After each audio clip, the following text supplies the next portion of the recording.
Gerah dengan sikap DJ Ferni Hasan, akhirnya Denny Sumargo lapor polisi.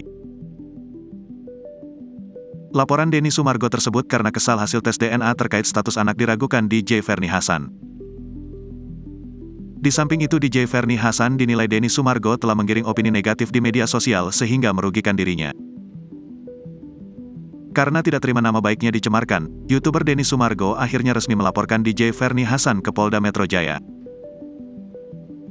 Hal tersebut buntut pernyataan dari DJ Ferni Hasan yang meminta tes DNA lagi untuk memastikan ayah biologis anaknya. Adapun DJ Ferni Hasan disangkakan dengan pasal-pasal 27 ayat 3 Jo, pasal 45 ayat 3 dan atau pasal 310 KUHP dan atau pasal 311 KUHP dan atau pasal 15 KUHP.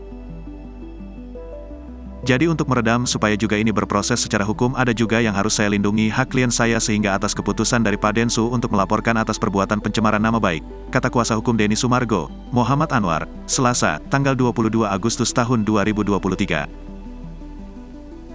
Ya, laporan polisi atas nama itu, VH, Ferni Hasan, lanjutnya.